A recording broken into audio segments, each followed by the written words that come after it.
विरोधियों को बताना चाहता हूं, मान्यवर, उर्दू में भी एक रामायण लिखी गई, चकबस्त रामायण, और उसमें इसी मूल्य को अप्रिशिएट किया गया है कि जब भगवान राम राजा दशरथ से अनुमति लेकर जाते हैं तो उर्दू के प्रसिद्ध शायर चकबस्त ने, और वो लखनऊ के रहने वाले थे, उन्होंने लिखा है, रुखसत हुए वो बाप से लेकर खुदा का नाम, रुखसत हुए वो बाप से लेकर खुदा का नाम, और राहे वफा की मंजिलें अव्वल हुई तमाम। यानी उनको तो दिखा कि राहे वफा की कौन सी मंजिलें हैं जो अव्वल हो रही हैं। मगर क्या बताऊं महोदय, एक फैक्ट बताना चाहता हूं, 22-23 दिसंबर 1949 की रात को जब श्री राम लला प्रकट हुए तो सबसे पहले वो रोशनी किसने देखी? वो यूपी गवर्नमेंट का एक सिपाही था जिसका नाम था अब्दुल बरकत। उसने बाकायदा मजिस्ट्रेट के सामने बयान दिया है कि रात में उसको दिव्य रोशनी दिखी, और जब दिव्य रोशनी हटी तो वहां पर श्री राम लला विराजमान थे। अब्दुल बरकत को रोशनी 1949 में दिख गई, मगर कुछ सियासत वालों को रोशनी 2024 में नहीं दिख रही है। और मैं आपको बताना चाहता हूं, बाबरी पक्ष के पैरोकार थे इकबाल अंसारी, और ये उदारता देखिए कि सबको बुलाया गया, विरोध करने वालों को बुलाया गया, ट्रस्ट के द्वारा गोली चलाने वालों को बुलाया गया, और इकबाल अंसारी को ही बुलाया गया, और इकबाल अंसारी प्राण प्रतिष्ठा में आ गए। उनका इकबाल तो बुलंद हो गया, मगर इन लोगों का इकबाल जमींदोज हो गया। और मैं ये भी बताना चाहता हूं, उसका एक कारण है, ऑन द लाइटर नोट, इसको कोई पर्सनल ना ले महोदय। ये कहा जाता है कि हमारे यहां राम का तत्व या ईश्वर का तत्व कौन नहीं समझ पाता है? जो कामी, क्रोधी, लोभी, खलकामी हो, और राजनीति में वो नहीं समझ पाता जो सेकुलर और वामी हो। अब मैं ये बताना चाहता हूं महोदय कि जो लोग कहते हैं भगवान राम ने अपने जीवन में, ये मंदिर किस चीज का प्रतीक है? कई लोग एक आध कोई शब्द लेकर बगैर पढ़े हुए, बगैर उस भाषा को जाने हुए अपनी बात कहने लगते हैं।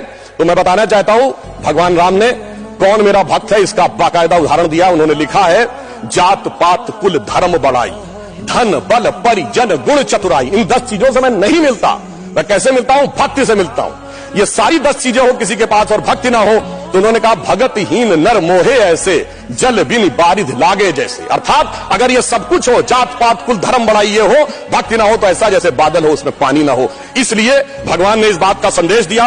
और मैं एक विषय और कहना चाहता हूं, जब राम मंदिर का निर्माण हो रहा था तो कहा जाता था, साहब वैज्ञानिक प्रमाण दीजिए। मैं बस एक बिंदु विज्ञान का भी और बताना चाहता हूं। यह विशुद्ध विज्ञान है, क्योंकि अगर आपने रामचरितमानस के शुरुआती श्लोक पढ़े हो तो उसमें बहुत साफ लिखा, सीताराम गुणगाम पुण्यारण्य विहारिणो वंदे विशुद्ध विज्ञानो कबीश्वरो कपीश्वरो। अर्थात विशुद्ध विज्ञान महर्षि वाल्मीकि ने लिखा। और विज्ञान क्या है? पूछा गया था कि भगवान हुए कब, ये तो बताइए, यहां हुए कि नहीं ये बताइए। अब आप ये बताइए कि आज हम समय कहते हैं, उनका एग्जैक्ट टाइम लिखा है। जैसे आज हम टाइम कह रहे हैं, दिल्ली में कुछ और है, लंदन में कुछ और है, तो एक जीएमटी ग्रीनिच मीन टाइम बताया गया। पर अगर आपसे पूछा जाए टाइम का एब्सोल्यूट मेजरिंग पैरामीटर क्या है, which is equally applicable on earth, moon, solar system and any point in the space, it is only the relative position of planet.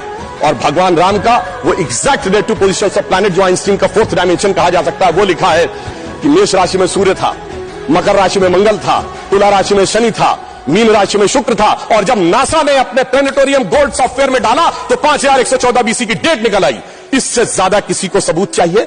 विज्ञान का वो सबूत मिला। और इतना ही नहीं, मैं बताना चाहता हूं, जिन लोगों ने अगर पढ़ी हो तो भगवान राम के जन्म के समय लिखा है कि चैत्र मास के समय शरद ऋतु थी।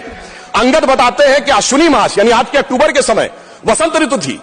और इतना ही नहीं, कहा गया जब किष्किंधा से भगवान निकलते हैं तो धूमकेतु टकराया था मूल नक्षत्र से, और जब एस्ट्रोनॉमर्स ने इसकी गणना की तो वो ठीक डबल हो जाता है, 14,000 साल पीछे आता है।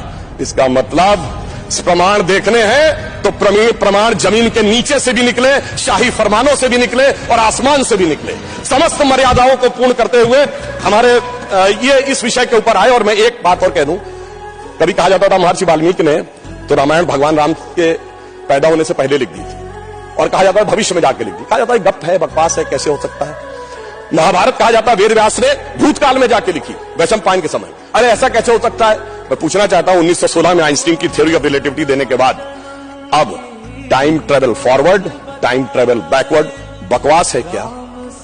अगर किसी ने साइंस नहीं पढ़ी है तो उसे समझना चाहिए। मगर मैं ये नहीं कहना चाहता हूं इसको कह के, मैं कहना चाहता हूं हमारे ऋषि त्रिकालदर्शी थे, और ये टाइम एंड ट्रेवल तो बहुत छोटी बात थी जो अब धीरे धीरे लोगों को समझ में आ रही है। और मैं एक विषय और कहना चाहता हूं, हम सब ने भगवान राम के मंदिर तो देखा, वहां पर दूसरा सबसे बड़ा मंदिर कौन सा? हनुमानगढ़ी का। आपने हनुमान जी के सैकड़ों हजारों मंदिर देखे होंगे इस देश में, लवकुश का मंदिर देखा है कभी? नहीं। हमारे यहां पुत्र का महत्व नहीं है, शिष्य का महत्व है, भक्त का महत्व है।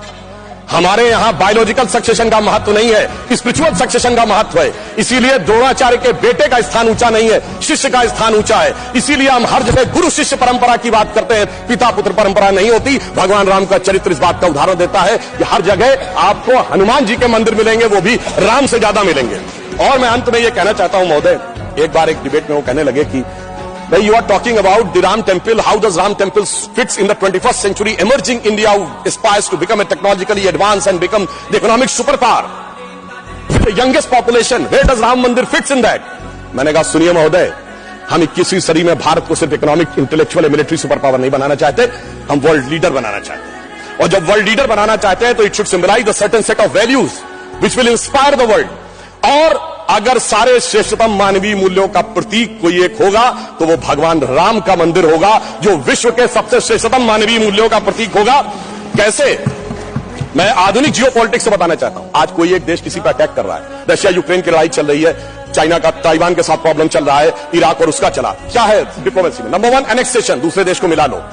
दूसरा है सब्जुगेशन, वहां अपना डिप्यूटी अपॉइंट कर दो। और तीसरा है डोमिनेशन, उसके साथ संधि साइन कर लो। भगवान राम ने क्या लंका को जीतने के बाद एनेक्सेशन किया? नहीं। क्या वहां पर कोई अपना डिप्यूटी बैठाया यानी सब्जुगेशन किया? नहीं। कोई ट्रीटी साइन कराई, डोमिनेशन किया? नहीं। तो मैं कह सकता हूं आज के जियोपॉलिटिक्स वर्ल्ड में जब क्लैश ऑफ सिविलाइजेशन कहा जाता है तो उसका प्रतीक वो राम मंदिर दिखेगा, जो पूरी दुनिया को बताएगा कि पीसफुल कोएग्जिस्टेंस कैसे हो सकता है बगैर एक दूसरे से लड़े हुए। इसलिए मैं कह सकता हूं 21वीं सदी का महान भारत बगैर राम मंदिर के संभव ही नहीं। और अंत में मैं सिर्फ ये कहना चाहता हूं, एक नया इतिहास बना है और ये हमारी सरकार और माननीय प्रधानमंत्री जी की उस दृढ़ इच्छा शक्ति का प्रतीक है, जिसके लिए कहा जाता था अरे 370 कभी हटेगी नहीं, राम मंदिर कभी बन ही नहीं सकता।